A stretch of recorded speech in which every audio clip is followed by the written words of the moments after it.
sobre o processo reencarnatório, que é a vinda ao plano terreno. Agora falamos sobre o retorno ao plano espiritual. A desencarnação para nós, na verdade, é a ressurreição do nosso espírito, porque ele se liberta dos grilhões que a nossa carne, o nosso corpo físico constituem, e renasce no plano espiritual, que é a sua verdadeira morada. E nós trazemos essa imagem porque é justamente sobre isso que vamos falar neste primeiro momento.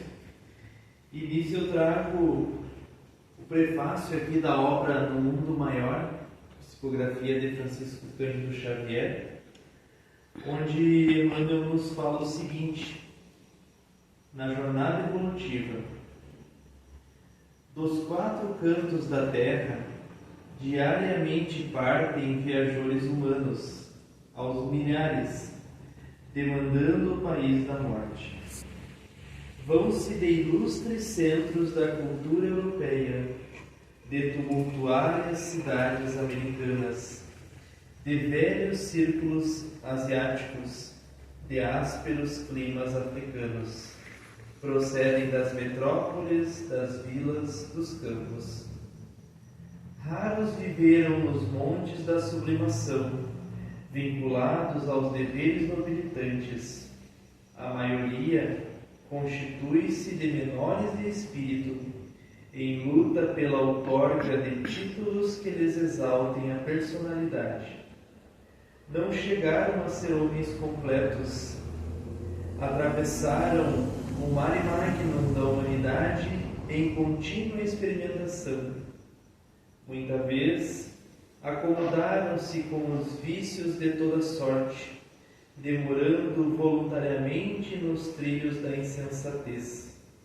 Apesar disso, porém, quase sempre se atribuíam a indébita condição de eleitos da providência e, cristalizados em tal suposição, aplicavam a justiça ao próximo, sem se compenetrarem das próprias faltas, esperando um paraíso de graças para si e um inferno de interno tormento para os outros. Quando perdidos nos intrincados meandros do materialismo cego, fiavam sem justificativa que no túmulo se lhes encerraria a memória, e se filiados a escolas religiosas, raros excetuados, contavam, levianos e inconsequentes, com privilégios que jamais nada fizeram por merecer. Onde albergar a estranha e infinita caravana? Como designar a mesma estação de destino a viajantes de cultura, posição e bagagem tão diversas? Perante a suprema justiça, o malgache e o inglês fruem dos mesmos direitos. Provavelmente, porém, estarão distanciados entre si pela conduta individual diante da lei divina, que distingue invariavelmente a virtude e o crime, o trabalho e a ociosidade, a verdade e a simulação, a boa vontade e a indiferença. Da contínua peregrinação do sepulcro participam, todavia, santos e malfeitores, homens diligentes e homens preguiçosos. O texto continua, mas o que nós podemos compreender até aqui? Que todos nos encontramos numa estação e quando chegamos em condições diferentes, porque cada um de nós traz a sua respectiva bagagem. E muitas vezes reencarnamos em condições diferentes, alguns em condições melhores, outros em condições mais difíceis do ponto de vista material. Mas quando retornamos para o plano espiritual, somos todos iguais, porque não levamos nada daqui. E Emmanuel também fala na obra Fonte Viva, ele usa a expressão a mão niveladora da morte. Ou seja, somos todos iguais. Não importa o quão, como diz ali na leitura, o quão importantes nos consideramos em algum momento, ou o quão poderosos ou abastados de bens materiais, quando chegar a nossa hora, seremos iguais a pessoas que desconhecemos, a pessoas que são estranhas naquela referida estação. Na abordagem deste tema, eu me baseio, é claro, como sempre, nas obras básicas, e eu trago algumas imagens que são da obra ilustrada Irmão Jacob. Na verdade, o título da obra é Voltei, psicografia do Irmão Jacob por Francisco Cândido Xavier, que até nós temos aqui na casa, mas eu acho que se encontra sob empréstimo no momento. Algumas questões que precisamos deixar claro antes da nossa abordagem.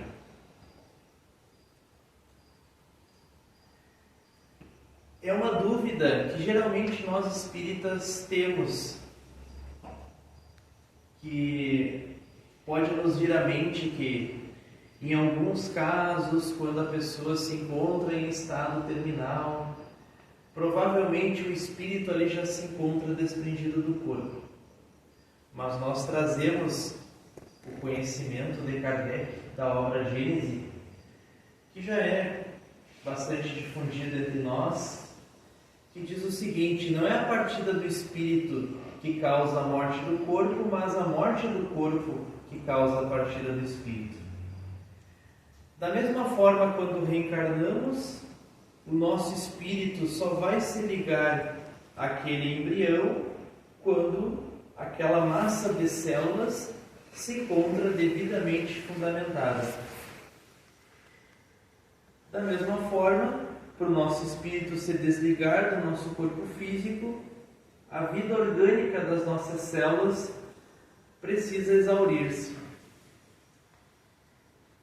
Então, nós precisamos pensar que pode começar o processo desencarnatório, na maioria dos casos, mas ele só vai ser completado após a extinção total da vida orgânica.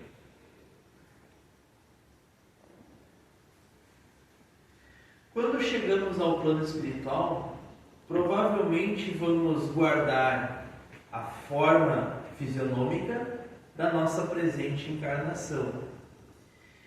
E a mente do desencarnado, ela cria a indumentária que deseja, valendo-se da própria vontade. Essa informação se encontra na obra Devassando o Invisível, de Ivone do Amaral Pereira, nas páginas 58 a 60 aproximadamente. Então, o que acontece? Muitos espíritos se apresentam no plano espiritual vestindo a roupa em que se encontravam no hospital, o pijama que vestiam quando estavam no seu leito de morte, acamados em casa, ou às vezes apresentam-se com o uniforme do trabalho, apresentam-se com aquela roupa que mais gostavam de usar, ou apresentam-se apenas com a veste branca. Isso é variável conforme a mente, de forma inconsciente, o espírito projeta essa indumentária espiritual. E pode ocorrer também o fenômeno da repercussão vibratória dos acontecimentos verificados no corpo carnal. Também é informação da mesma obra. Nós temos o exemplo do André Luiz na obra Nosso Lar, onde ele apareceu no umbral com uma ferida na região do abdômen, uma vez que ele tinha desencarnado em consequência de uma cirrose, de uma doença no fígado. Então ele tinha uma ferida na região do abdômen e ele sentia muita dor. E isso, na verdade, era uma dor apenas moral que ele apresentava, mas ele sentia aquilo como se fosse uma dor física. E os espíritos chegam no plano espiritual após o desencarne com impressões ali da doença pela qual eles desencarnaram. Se foi um acidente, eles podem ter a impressão de verem alguma parte do corpo dilacerada e assim por diante. E como nós já comentamos em outros momentos aqui, o tempo no plano espiritual ele é contabilizado de forma diferente do que no mundo carnal.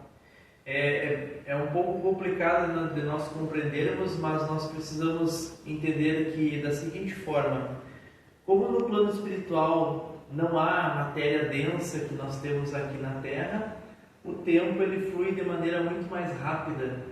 Nós temos um exemplo disso também na obra Nosso Lar, onde André Luiz havia ficado no umbral por alguns meses, mas na Terra haviam se passado 8 anos. Tanto que ele retornou teve a concessão para visitar a família na Terra, e os seus filhos, que eram crianças quando ele havia desencarnado, já eram moços, e a família já possuía uma outra constituição. Então isso é uma prova de que o tempo no plano espiritual passa bastante rápido. Então aqui nós temos alguns apontamentos dessa obra Voltei. A obra Voltei, o nome Irmão Jacob é um pseudônimo, seria de um antigo dirigente da Federação Espírita Brasileira, da FEB, e quando ele desencarnou, ele tinha pedido a espiritualidade, como ele mesmo relata na obra, ele se considerava merecedor dessa característica. Ele tinha pedido a espiritualidade que ele pudesse relatar todo o seu processo desencarnatório, e ele recebeu essa concessão. Só que o interessante é que ele verificou que, apesar de ser um trabalhador espírita e ter bastante conhecimento, o processo desencarnatório dele foi bem doloroso.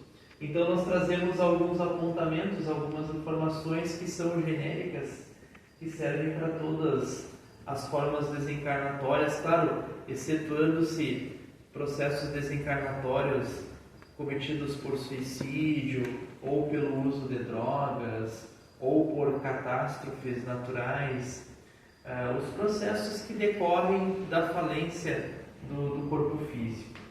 Então a primeira informação ali: todo encarnado recebe auxílio espiritual em seu processo desencarnatório. Isso é uma grande bênção que Deus nos concede. Naquelas horas derradeiras nunca estaremos sozinhos. No mínimo, o nosso guia espiritual estará presente. E ali na obra, o irmão Andrade era o mentor espiritual do irmão Jacob, e ele acompanhou todo o processo dele. Desde que o corpo começou a entrar em falência, alguns órgãos, ele acompanhou ali o processo, aplicando passes, auxiliando. Nós conseguimos ver ali na imagem o corpo espiritual dele se desprendendo levemente do corpo físico. O corpo físico ainda se encontrava com o funcionamento de alguns órgãos, e nós conseguimos enxergar aqui no detalhe o fio de prata, que é um laço fluídico bastante denso que prende o perispírito ao corpo físico.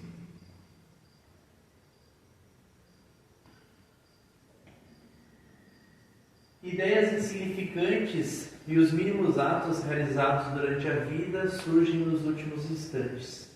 Também geralmente ocorre a visita de entes queridos já desencarnados. Aqui na imagem à direita, ele havia perdido uma filha que desencarnara quando jovem, e essa filha, chamada Marta, veio visitá-lo, veio acompanhar o desencarne do pai, e ele conseguiu visualizá-la ali e se emocionou bastante. Conosco acontecerá o mesmo. Provavelmente aqueles que nos precederam, se for possível, estarão presentes, nossos familiares que já desencarnaram antes de nós, aos nossos entes queridos que tiverem condições de estarem presentes no momento, é claro. Às vezes eles já reencarnaram e aí a presença deles não será possível, mas sempre é concedida essa oportunidade para que nós nos sintamos mais à vontade durante esse processo. E ali na imagem à esquerda, imagine, o nosso cérebro está bastante confuso, começa a faltar oxigenação no cérebro e algumas alucinações nós teremos. Então, como ele relata na obra, um filme passa pela mente. Então ele teve memórias da sua infância, quando ele estava na escola, teve lembranças da sua juventude, quando ele trabalhava como advogado, depois quando ele trabalhou no Poder Judiciário, analisando processos, lembrou de algumas coisas de que ele se arrependia de ter realizado, e tudo aquilo passa pela mente ao longo daquele processo ali. Em alguns casos, é neste momento em que a pessoa procura pedir perdão e resgatar algum débito que ela considere necessário.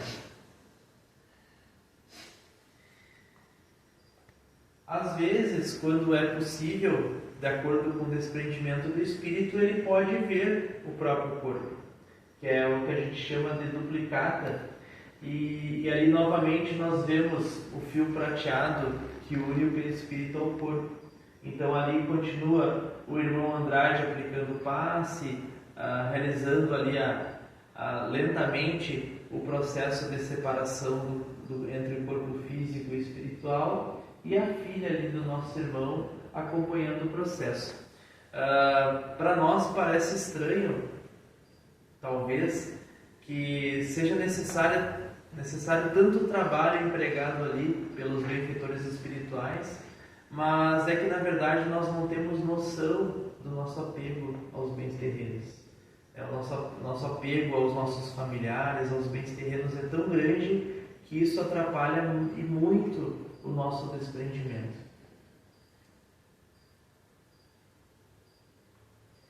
Na obra em questão, ele teve a visita do Dr. Bezerra de Menezes no recinto ali, e ele se sentiu bastante constrangido ali de ter um espírito superior à sua presença, e ele tentou se erguer e cumprimentar o Dr. Bezerra de Menezes, mas ele não teve forças para isso e acabou se prostrando ali no leito junto ao corpo físico. Ali o corpo físico dele já se encontrava sem vida, mas ele ainda estava preso ao corpo e consciente, porque parcialmente ele possuía um certo desprendimento em relação do conhecimento dele sobre a doutrina espírita.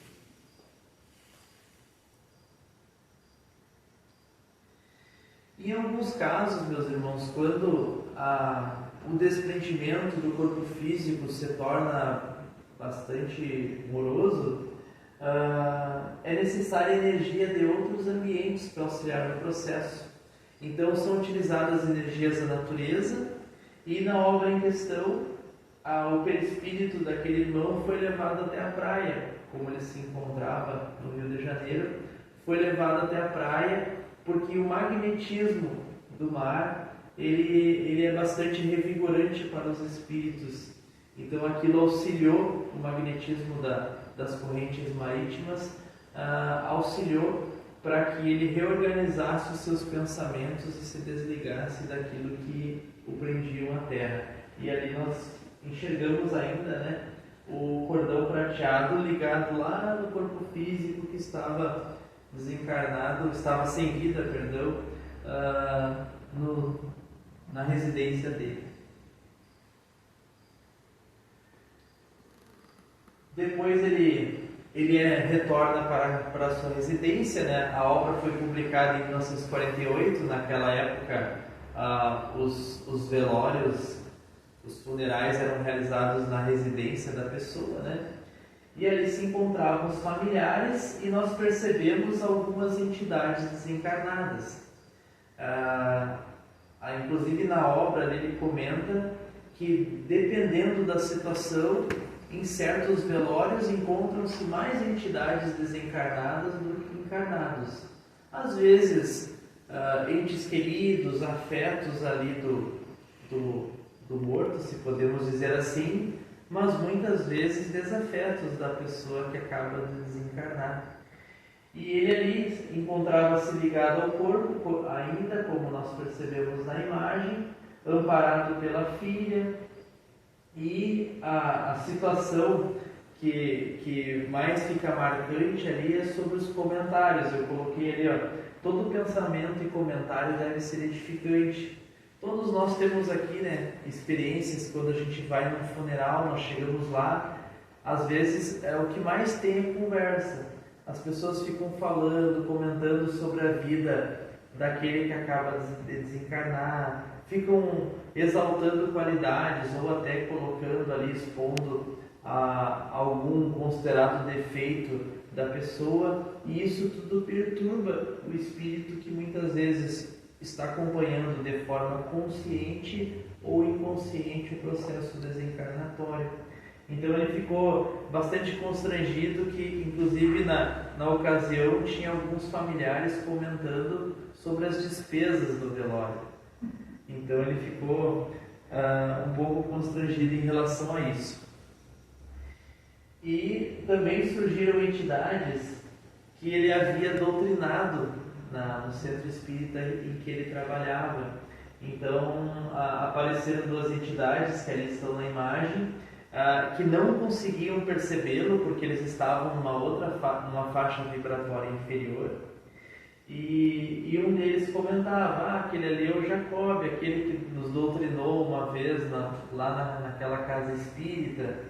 E o outro ficou rindo ali, em um tom de deboche, assim, porque eles queriam saber se ele realmente acreditava naquilo que ele pregava. E ele ali assistindo tudo aquilo, bastante confuso com tudo que estava acontecendo.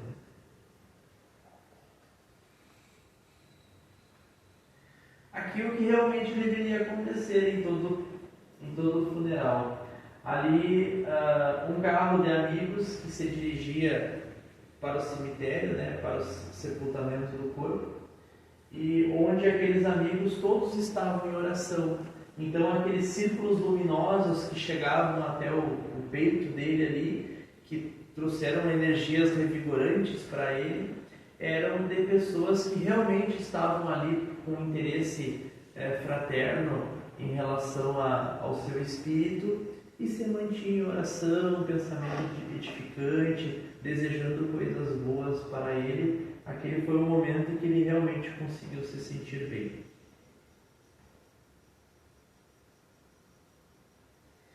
Passado o momento do funeral, algumas horas após o funeral, irmão Jacob foi se reunindo com outros espíritos que eram conduzidos por outras entidades que tinham acompanhado o seu processo desencarnatório.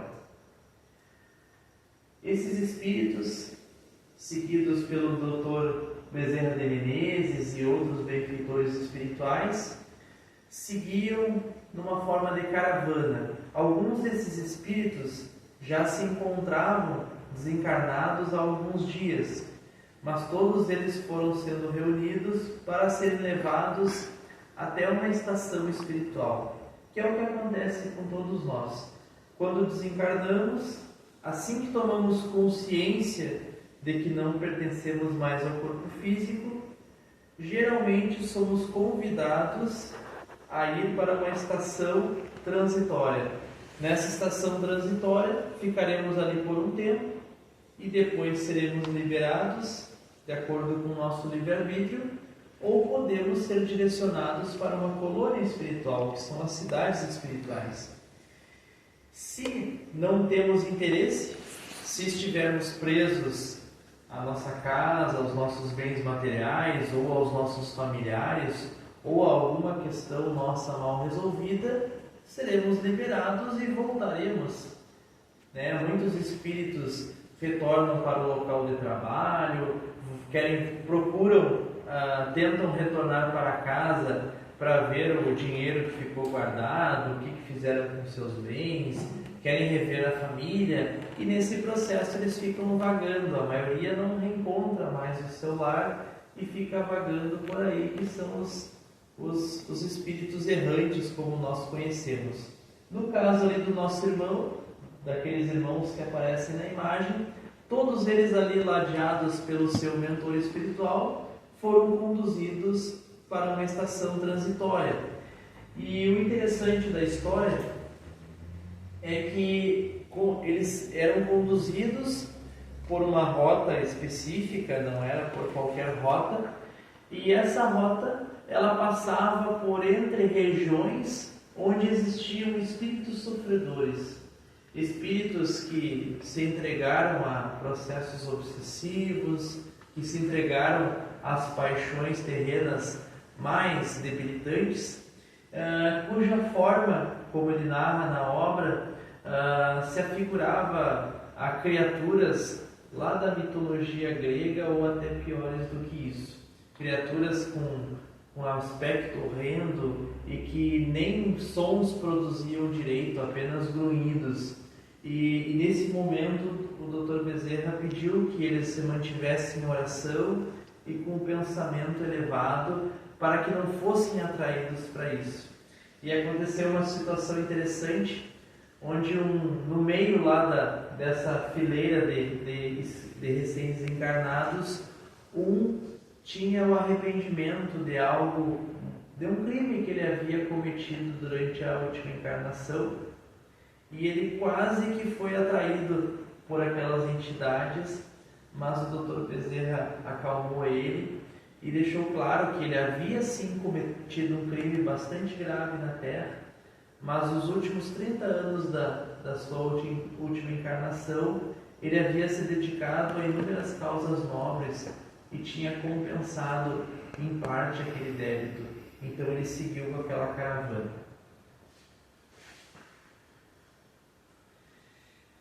Essa caravana segue atravessando uma ponte e, assim como nós talvez estejamos pensando, o irmão Jacob questiona se eles tinham um poder de levitação ou volitação, como nós conhecemos na linguagem espírita.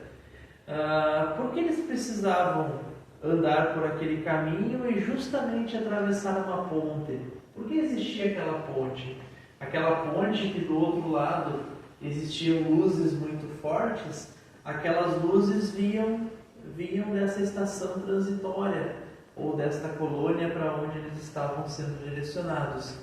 E essas luzes elas serviam para afastar aquelas entidades perturbadas que se encontravam ali nas margens daquele caminho. E a ponte servia justamente para que todos eles se mantivessem com um pensamento reto e com ânimo firme. Porque se algum deles tivesse pensamentos menos edificantes, eles poderiam ser atraídos por aquela região. Então a ponte servia de norte para eles saberem qual caminho deveriam seguir. Chegando ao primeiro lugar, como diz ali, né, cada colônia possui ligação com denominada esfera terrena. Então, provavelmente nós tenhamos alguma colônia relacionada aqui com a região onde estamos encarnados neste momento. E existem colônias específicas para receberem crianças recém-desencarnadas. Existem colônias de estudo, existem colônias, a maioria das colônias são para recolhimento e tratamento de espíritos sofredores aqui da Terra. Existem colônias que desenvolvem trabalhos na área da mediunidade, do estudo e assim por diante. E nesta imagem especial, aquela senhora que se encontra ao lado do irmão Jacob, de cujo peito irradiava bastante luz, era uma professora que havia criado um lar para cuidar de crianças carentes. E quando ela chegou naquele grupo de de desencarnados que seguia pela caravana, todos perceberam que do peito dela irradiava bastante luz. E o irmão Jacob, num primeiro momento, sentiu até ciúmes, porque ele não possuía aquilo. Mas ao mesmo tempo em que ele sentiu ciúmes, ele se sentiu envergonhado, porque ele sabia que os espíritos superiores ali no entorno todos haviam percebido por causa da captação dos pensamentos. E aí, quando chegaram naquele local, onde alguns irmãos ali os aguardavam com aquelas tochas iluminadas, crianças, espíritos na forma de crianças, vieram de uma esfera superior para buscarem aquela que tinha sido a sua professora e levaram ela para uma esfera superior. E aqueles outros ficaram naquela região ali, que já era uma região bastante boa para eles. Nas colônias, as residências são propriedades coletivas, destinadas à morada provisória de todos, ou seja, as colônias, meus irmãos, elas são cidades espirituais construídas e elaboradas por espíritos que são denominados construtores, ou seja, aqueles que na Terra trabalharam com construção civil, que foram engenheiros, arquitetos, pedreiros. Esses, no plano espiritual, só com o poder da mente, aqueles que têm essa capacidade, constroem essas edificações, planejam e elaboram essas edificações. E essas edificações, elas são de moradia coletiva, como diz ali, né? Onde recebem espíritos vindos da Terra, e esses espíritos ficam ali por um tempo, depois são direcionados para outros lugares para desempenharem alguma tarefa ou para desenvolverem algum estudo, e já são preparados para a próxima encarnação. Então, por isso que elas são a morada provisória de todos. Ali na imagem nós temos a feição das colônias, a fisionomia das colônias, digamos assim, elas são similares às nossas moradas terrestres. E nós sabemos que os animais não possuem espírito, mas para que o ambiente seja harmonizado conforme as nossas últimas impressões, existem fluidos espirituais na forma de animais nas colônias espirituais, para que haja uma melhor ambientação desses lugares.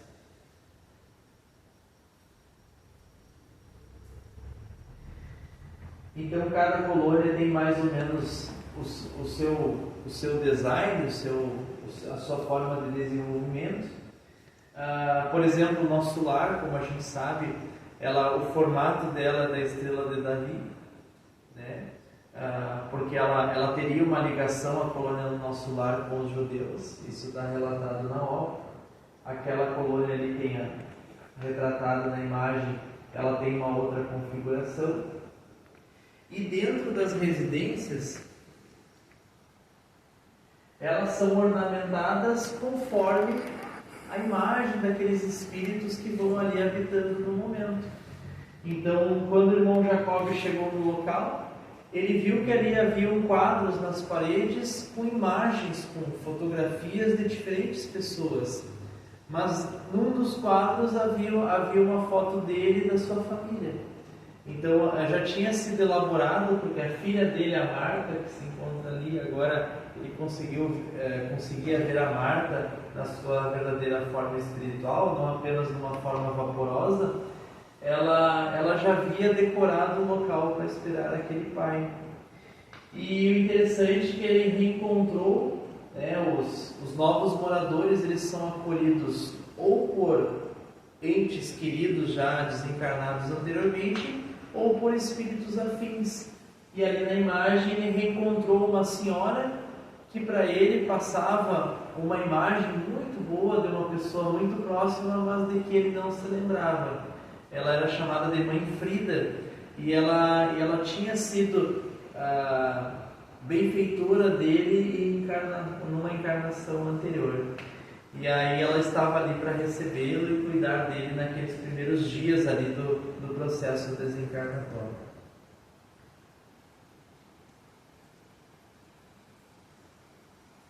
Como eu tinha falado antes, algumas colônias são destinadas ou recebem crianças e jovens desencarnados, e ele relata na obra, de forma bastante interessante, que as crianças, elas não têm capacidade, quando elas chegam no plano espiritual, elas não têm capacidade de lidar com aquele processo. Então, para que elas não sintam de maneira muito abrupta o choque da morte, elas são levadas para colônias especializadas no recebimento de crianças. Então, ali elas convivem com outras crianças, frequentam ambientes similares a escolas, ali elas podem brincar, elas podem ter momentos de lazer, até que elas tenham o desprendimento necessário para retornarem à sua forma perispiritual, que seria o normal, digamos assim. Somente algumas exceções muito raras de espíritos retornam para o plano espiritual na forma infantil, mas já recuperam a sua forma adulta, né? Porque a gente, lembrando que o nosso perispírito ele se reduz durante o processo reencarnatório e depois ele tem que retornar à sua forma normal no processo desencarnatório. Mas a maioria das crianças, para não sofrer esse choque, elas ficam por um período nessas colônias destinadas a elas. E na história em questão, a Marta, que era filha do irmão Jacob, ela trabalhava nesse local e cuidava dessas crianças como se fosse uma mentora deles.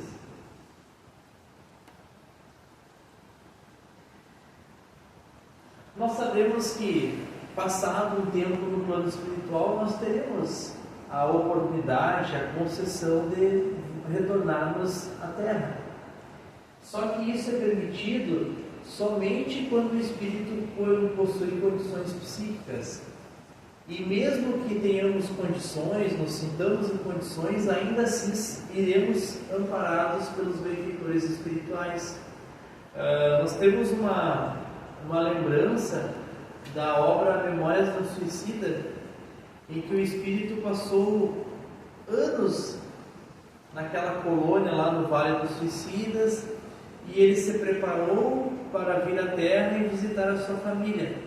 Só que quando ele chegou no local onde a família vivia, ele percebeu que a família estava em condições tão degradantes, a família tinha se desestruturado tanto com a sua morte, que ele acabou entrando num processo de demência, e ele teve que ser levado de volta para a colônia e ser internado para tratamento. Então, não são todos os espíritos que têm condições de retornarem ao lar e verem a família, assim por diante. O próprio André Luiz, como nós conhecemos na obra Nosso Lar, ele também teve aquele choque no primeiro momento ao ver que a sua ex-esposa se encontrava ali com um outro companheiro, que os seus filhos se encontravam em outra situação e assim por diante. E ali na obra eles vêm para a cidade e ele acaba descobrindo que existem rotas espirituais realizadas pelos espíritos. Eles não vêm por qualquer rota. Existem rotas específicas cuja influência do ambiente não perturba os espíritos que ali percorrem, porque as zonas urbanas são inundadas, como ele fala na obra, pelas nuvens psíquicas das pessoas, nuvens mentais bastante negativas pelos apegos das pessoas, as mágoas das pessoas, as obsessões que os encarnados possuem em relação a outros encarnados e desencarnados. E então eles estabelecem rotas específicas para que não sejam perturbados nessas visitas à Terra.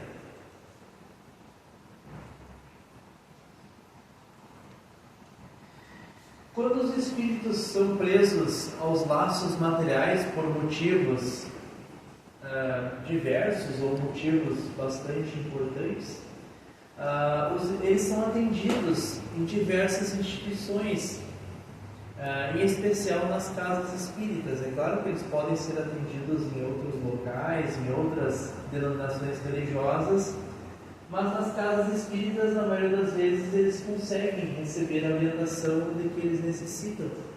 E aqui nessa imagem nós temos um trabalho mediúnico, onde aqui temos os que nós conhecemos por médiuns de apoio, que são aqueles que ficam em oração, tentando enviar fluidos benéficos para aqueles que estão tendo a passividade, né? Aqui tem um espírito mentor aplicando paz. Aqui temos entidades desencarnadas esperando a oportunidade de serem atendidas. Aqui nós temos um irmão que vai psicografar, e ali nós temos uma outra pessoa, um outro médium que está realizando a psicofonia, tá? E lá o irmão Jacob observando o trabalho, ali os orientadores também tentando encaminhar esses espíritos.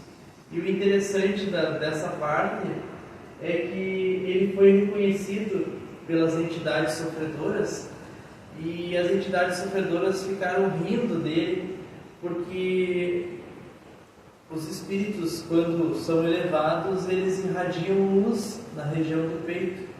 E o irmão Jacob, talvez até provavelmente melhor do que nós, ele possuía a luz, só que a luz dele era muito fraquinha.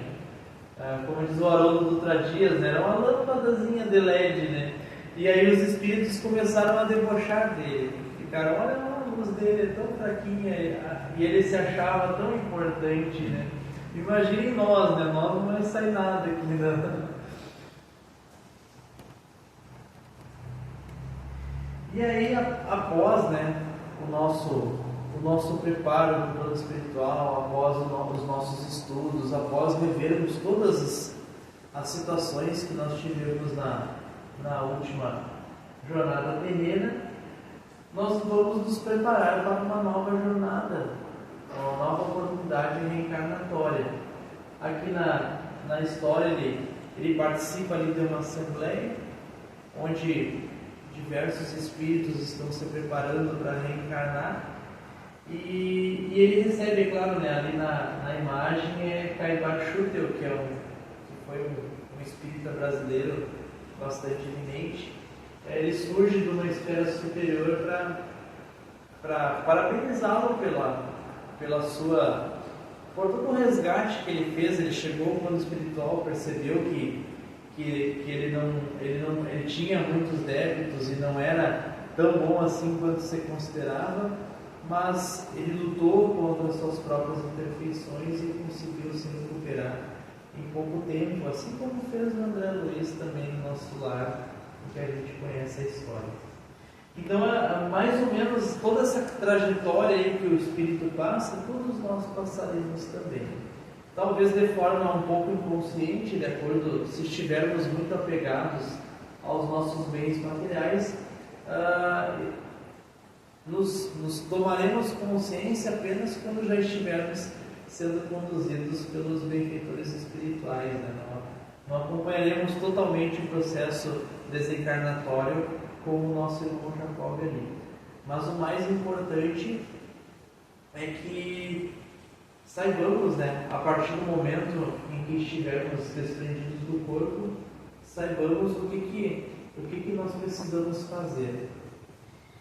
E para encerrar, meus irmãos, eu trago aqui um poema que é mais conhecido na forma de música, né, do Milton Nascimento, que se chama Encontros e Despedidas, onde ele fala o seguinte: todos os dias é um vai e vem, a vida se repete na estação. Tem gente que chega para ficar, tem gente que vai para nunca mais. Tem gente que vem e quer voltar. Tem gente que vai querer ficar. Tem gente que veio só olhar. Tem gente a sorrir e a chorar. E assim chegar e partir. São só dois lados da mesma viagem. O trem que chega é o mesmo trem da partida. A hora do encontro é também despedida. A plataforma dessa estação é a vida desse meu lugar. Então, meus irmãos, chegar e partir são só dois lados da mesma viagem. Todos nos encontramos neste momento, nesta estação que se chama Terra. E nos encontramos aqui neste momento porque todos nós temos mais ou menos a mesma bagagem. E só nos será permitido pegar um trem e desembarcarmos numa estação melhor quando melhorarmos o conteúdo da nossa bagagem. Então aqui temos a bibliografia que foi utilizada nessa exposição. Muito obrigado aí pela atenção.